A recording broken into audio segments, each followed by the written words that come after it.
Hello, good morning. So this morning I'm using my phone and I'm hoping that it's going to have enough memory to record this video. I feel like I can get you in a bit closer to view the close-up. I'm going to do this painting here. I'm going to do this flower here, the gerbera. And I'd like to bring you close so that you can see the moves and things. You won't then be able to see the stimulus that I'm working from, which are this one here, this particular gerbera here, facing the window is what I'll be painting. It's a bit of a stretch for me across the painting to have, to look at it there, to be looking at the flower and then have to travel all the way across here before I can place what it is I've seen. So all painting is memory work. So let's see how well I can hold on to the memory of what I've seen to paint it down. And also let's see how long this video will last for.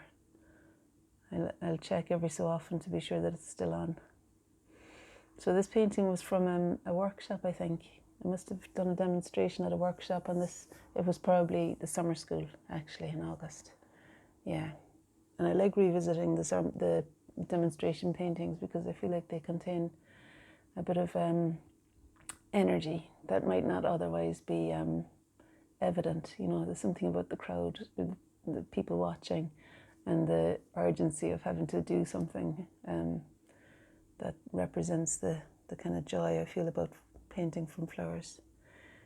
So this is acrylic mostly. I think it's all acrylic actually, except for the ink. Yeah, there's acrylic ink. And I'm going to need to look back over a few of my daisy pictures to replace. There's a couple of more daisies that I'd like to bring up to that level of detail that are higher up the painting. Okay, so nearly 2 minutes in. I'm going to bring you closer. I say that, the microphone is stuck here. There we are. So if I bring you there, and if I don't have the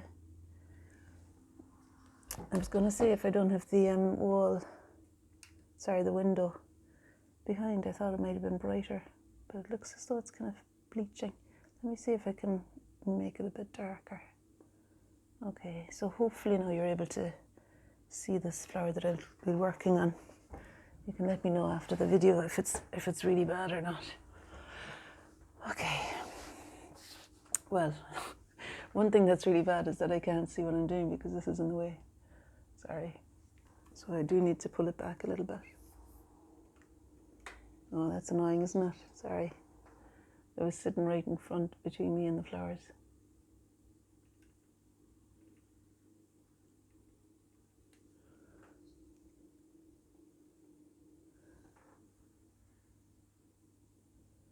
It would be good if I was doing one here, wouldn't it? I could maybe do that later on. But I just love the way the light is falling on that flower at the moment in my line of vision, so that's the one that I'm going to be working on. And I thought that I might start with locating and get some sap green paint out here. I'm locating some of the green stem coming up to meet the red flower, and of course it's a different flower from the one I painted at the workshop, so I'm needing to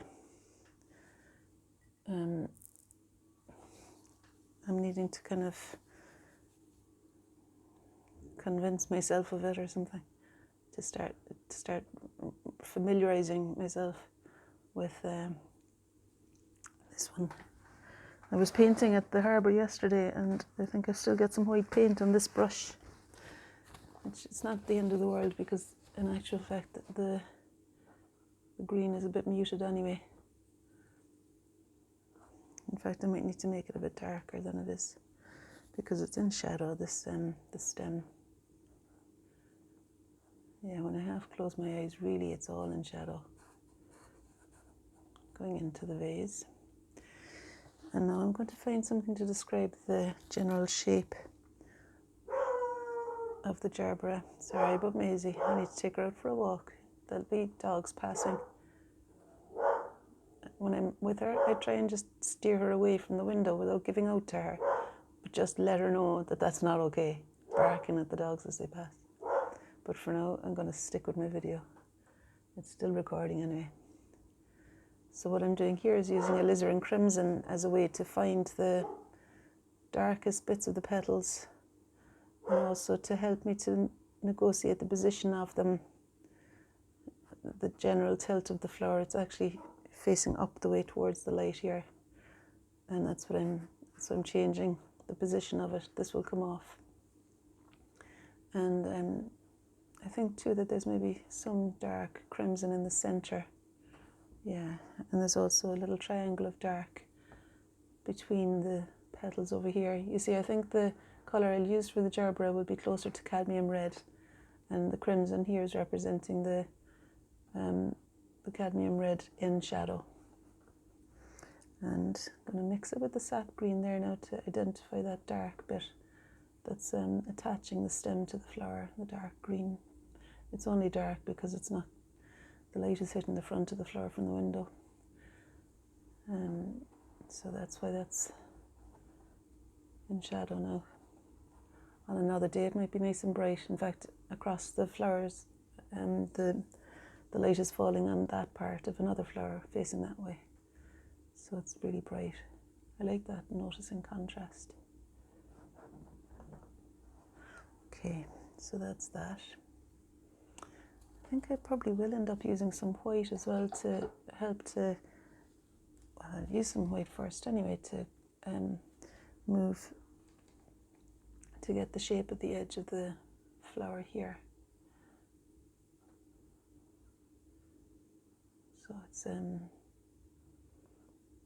it's this isn't, that petal isn't evident at all. No, there's no petal that's falling down that way. And even that one, I think, needs to be removed or shortened significantly anyway. And I think even the stem could be repositioned, and I can reposition it by painting the background up to meet it.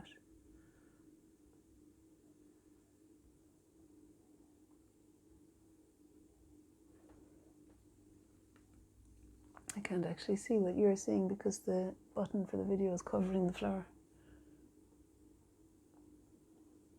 But there's more of a curved, spherical quality to the green there. So I wanted to carve it more. And down here what's happening is that the stem is not going at such a sharp angle there. Needed to go a bit more smoothly away from the flower. Yeah, and then there's a little bit of light interrupting all those greens and reds. A little sliver of green there and little flashes of small petals of the red coming down the way. I'm going to continue the stem a little. And I'm actually cheating a bit now because the jug is here and I want the stem to read as though it might enter the jug eventually. So in actual fact, the jug in my vision is, the stem would be going that way.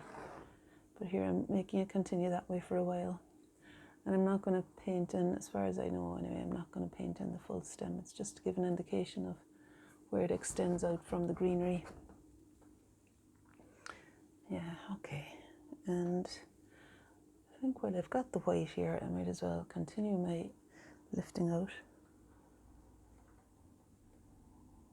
Yeah, you're still recording. I thought I'll continue my lifting out because there's some black ink there that I had used to describe the front, the outline of one of these petals at the front of the flower. And I'm focusing there because I needed to eat into some of that orange ink as well. I like the orange ink for describing the brightest bits of the gerbera, even if it's not exactly that bright. It's close enough. And I'll just cover that ink patch there.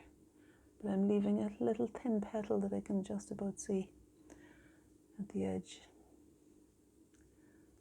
I'm wondering whether those are adding to it or not. No, I think I'll just lift that off, or at least subdue it a bit.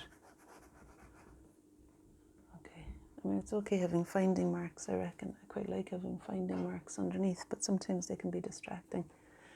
I'm picking up some of the cadmium red I had used yesterday, and I'm hoping that it's clean enough. This is the paint that was out on the palette as I was painting at the harbour. And usually at the harbour, of course, the boats are not freshly painted really. Often they're very weathered and stuff, and so I don't mind the colours being a little bit adulterated by sand, and you know, the red mightn't be as crisp and bright as it would be in a flower. So I'm kind of watching to see. And also I think really that the cadmium red even isn't quite bright enough to capture. I don't know if anything on earth is bright enough to capture the brightness of light on a petal. But the thing is, the thicker I make it, the closer it comes to working for it, I think. And also the contrast of the dark red. I'm going to put some more red out because I've run out of it. I've run out of it anyway. I've run out of the clean. Let me see if I can find the tube of cadmium red. I think I might have lifted it out with the notion of putting it on my palette, and I must have taken it somewhere. Where's that red paint gone? I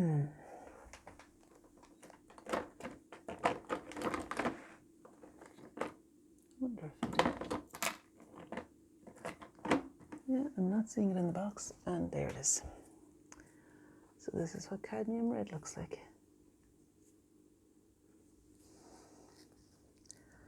I get the artist's oil paint from the SAA website, the Society of All Artists, and I like their oil paint. Okay, it's good, you know, good colourful paint. I was trying to open the linseed oil and I could not get it open. And this is a place now where I might have used some linseed oil because I want the paint to be more viscous. But I wasn't so keen to use the terps, although it seems I've just mixed the terps into the paint on the palette and it does seem smoother. So it might give me the surface I'm aiming for here. See, I don't really want there to be lines of the brush on these petals. I want them to be flat surfaces that capture the light fully, but are still nice and thick.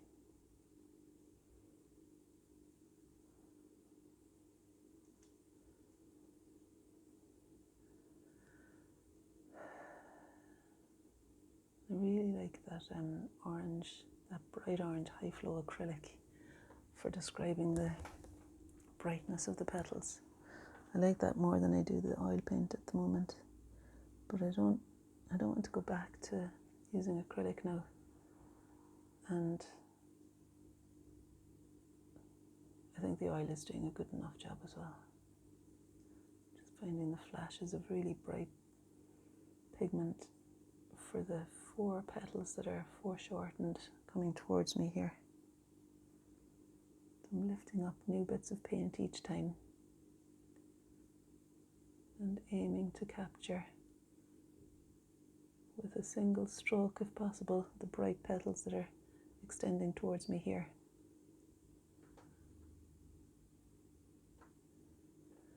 I'm not sure how much memory I have on this phone. It's a new phone, new to me.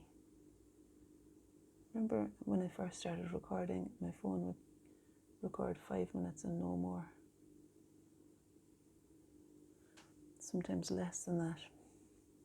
And I couldn't figure out, like, if I deleted some of the videos, it sometimes seemed to make it less able.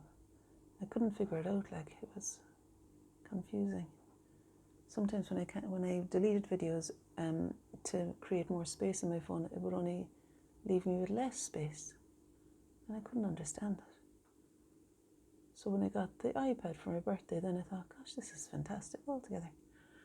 But actually, going back to phones again, I think maybe the camera on this phone might be better than the camera on the iPad. I'm not sure now. You can be the judge of that, I suppose, being on the receiving end of this. I'm almost done with this, but I'm not satisfied with the edge of the flowers here. I want to crispen them up somehow, maybe by using something of the background colour.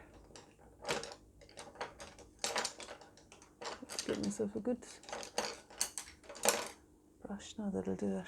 So I want to kind of sharpen them up, and I'm also wondering whether I need to bring some more darks. Yes, I think I do need to bring some more darks into the spaces between the flowers and things. I'm going to try just ultramarine on its own and see how that works. Sometimes it's the sharpest of the things, and it reads as black almost over the red. I think I'm okay with the ultramarine all on its own.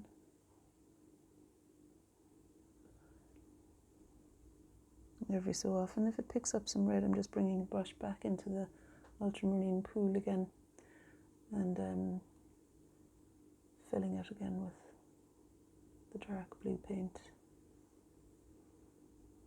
So this is the thing that's going to single out some of these dark petals and light petals, so to kind of emphasize the darks and lights and really show off the light is what I'm aiming to do by finding the dark.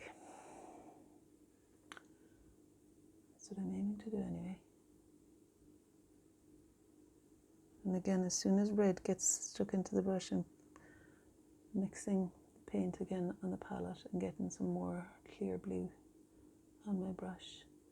Just a little ridge of it that I can explain thin shadow shapes within the flowers with. And I'm going to use the blue to describe this petal back here. Just taking a chance on that. I think it will need to have some red in it too. But it's quite a dark petal, you see. And so I felt it was no harm to describe it with the blue on its own, but I put cadmium red over it now and that's fine. Okay, so yeah, that was kind of good. Maybe do a tiny bit more up here. Wherever I've put the darks on, I'm going to emphasizing where they meet the lights with this blue color, with the ultramarine blue. So there's already dark in place with the alizarin crimson that I started with, and I'm just further heightening that dark with the ultramarine blue here and there.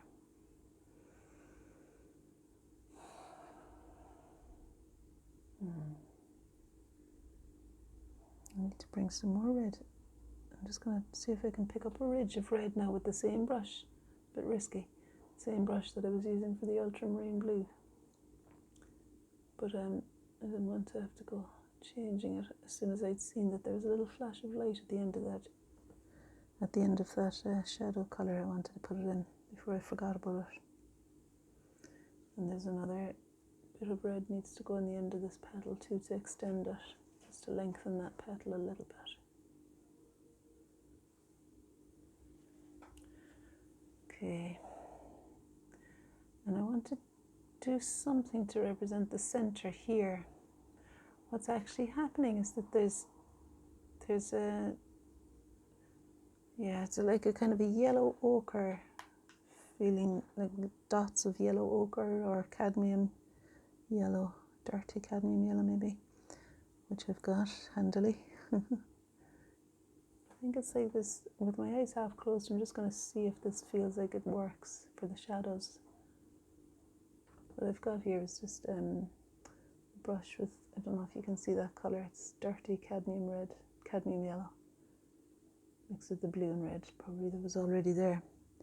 And that's what I'm using to try and explain the little dots at the centre of the red gerbera. Now, I'm doing it to explain the bulk of them, but there are ones that are as bright as the background is almost. So I'm going to see if I can put some more white in and identify that really bright yellow too.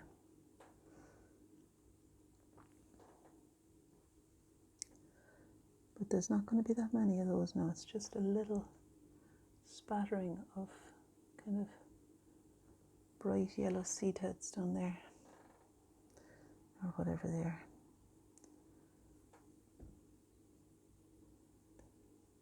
The flowery bit at the centre. little scattering of brightness. With my eyes half closed, they don't feature that highly, but just above and below they seem to be bright. And I think it would be kind of a shame to miss them out, because they seem to be a feature of the gerbera. Don't know if I'm really capturing them there now. Like the maybe some alizarin in the mix. A bit more dark red in between them.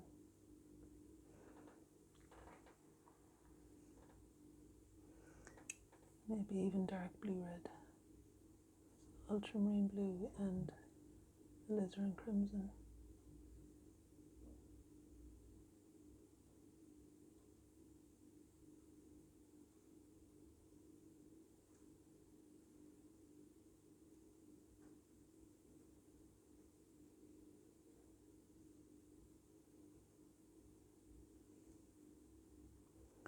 Just notice a petal that I'd missed. Kind of a sideways one. It's not very distinct, but it's there. And it needs to be made a little bit darker, because it's darker than the spattering of those seed head things that are in the center of the flower.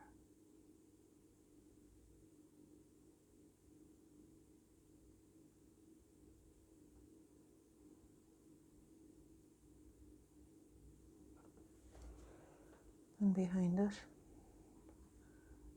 there's a clear blue defining edge again.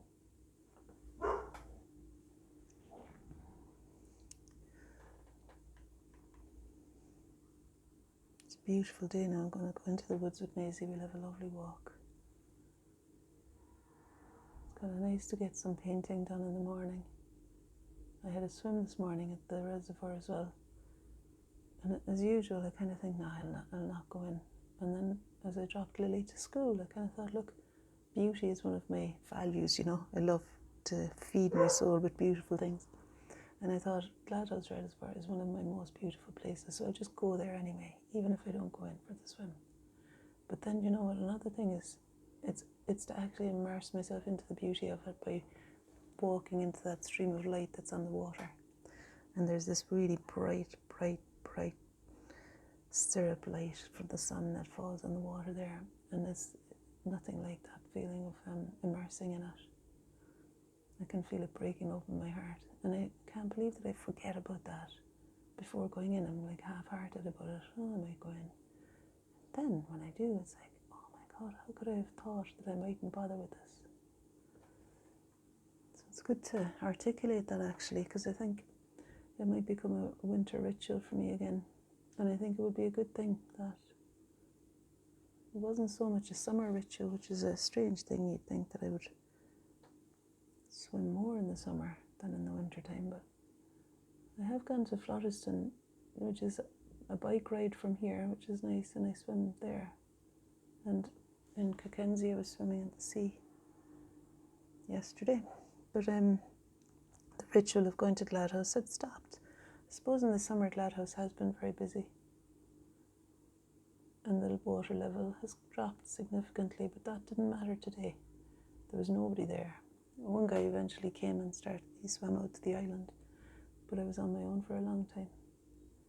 And I love that then as well, because I can do little things like I like to make a bit of art from stones that I find, and there's something very pleasing in beginning the day with that time for myself. And I'm reminded again of the it's a strange importance that ritual kind of takes on, and it's for me connected with making shapes with the stones and allocating meaning to them, like I would have a stone for each of my children, and maybe for something I want to cultivate in myself, a quality, and something I want to release. I might, at the end today, I threw in 4 stones into the water for 4 different things that I'm a bit kind of stuck with, that I want help with, and I just thought I'd release them into the water there now. and ask for guidance. And every time I think of the things now, I think of those stones splashing into the water and how it's okay, I don't have to think about it because it's in the hands of the higher power, something more sacred and holy than me, or the mother, the great mother, something like that. So I know I need no longer linger over stuff, and it doesn't take up headspace then, and it means that I can do stuff like this cleanly. Something like that. And again, don't know if you get me at all, but thanks for listening, because it helps me articulate it. I didn't really understand what it was that was significant about that, but throwing the stones into the water, the memory of the splash does kind of come back to me now that I'm speaking about it.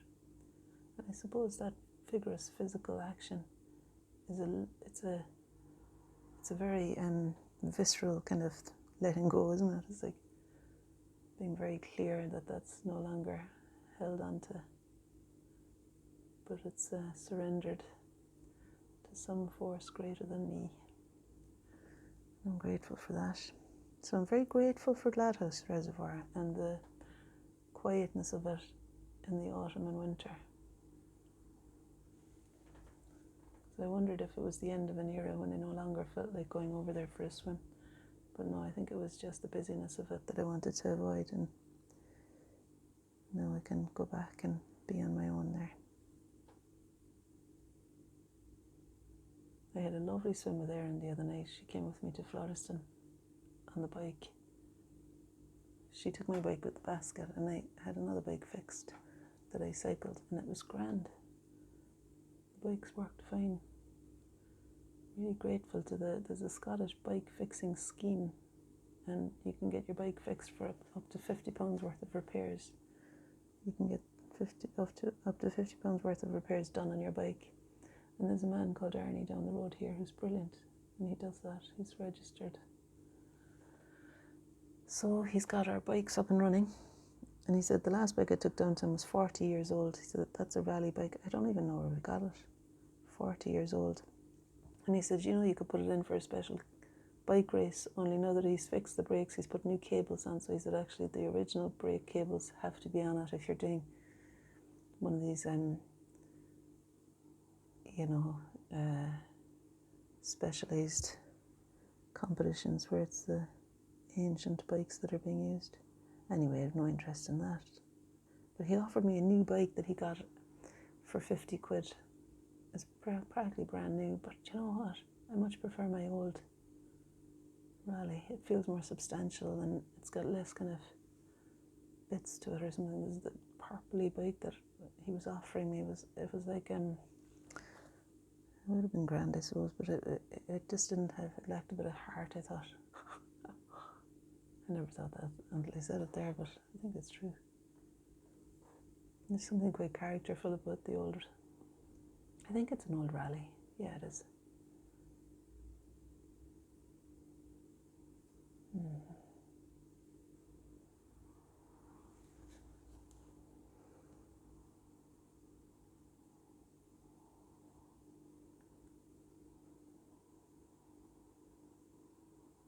Yeah, Lily had a party the other night here, and one of her friends ended up cycling that bike.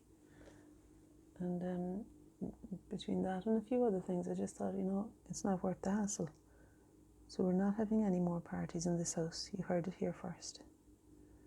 That's the end of the party going season now for the girls. And I was saying to them, like, it's just too much hassle living in close quarters with other people to try and keep it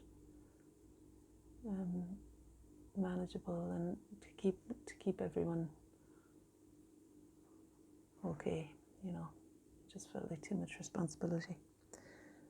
And actually all her friends, I have to say, no, they're lovely people. They're well behaved, good, But there was a couple got a bit drunk and ended up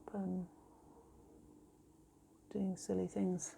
Not very bad now, but just anyway, they were all gone by 12 o'clock. So I made sure I went down to the bus stop to see that they weren't kind of just loitering around and stuff, and I made sure that they were gone from the area by 12.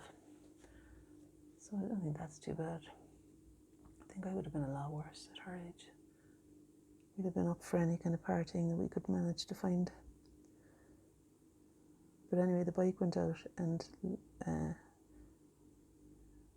Lily managed to get it off her friend and put it back in the shed.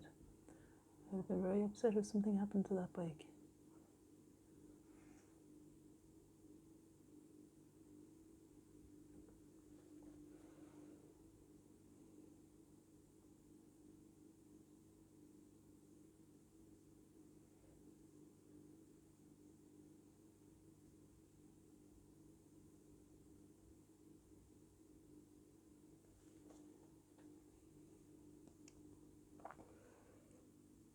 Yeah, 30 minutes, that's good. So when I load it up to YouTube, I'm just going to delete this video then, because I'm sure it'll be taking up a lot of space on my phone.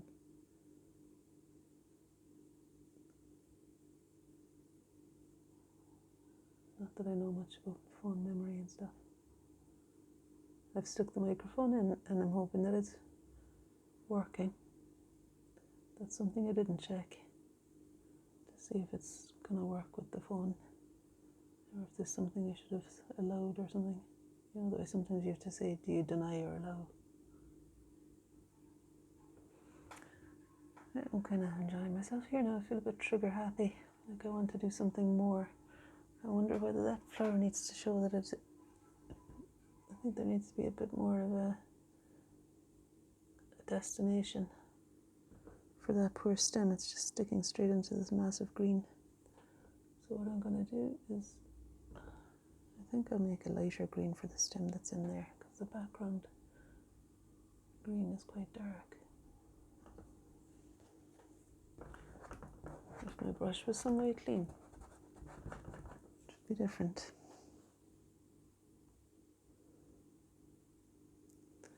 So I've mixed sap green and white.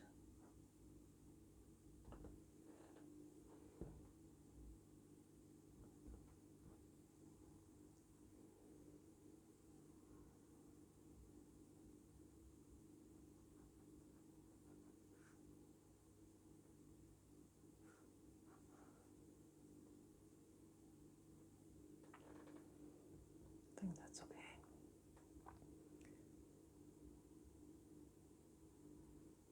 Just extend the green to a few other places too.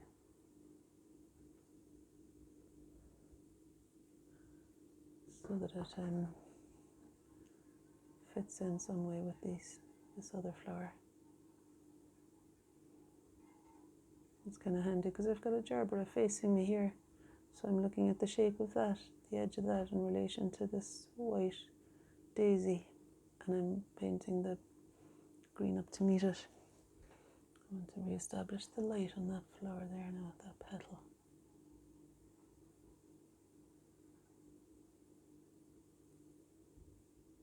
Make it look like it did in a single stroke.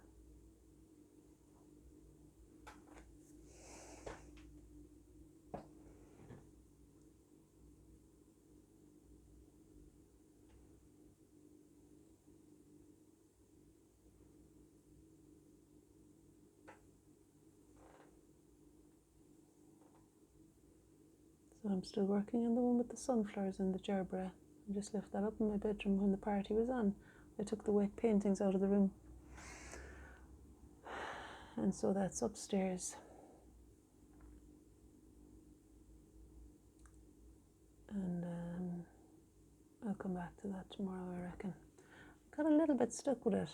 I wouldn't say stuck, actually. I just wasn't so completely sure what to do with regard to the other gerberas. You see, I've got 3 sunflowers that are fairly well finished in the painting.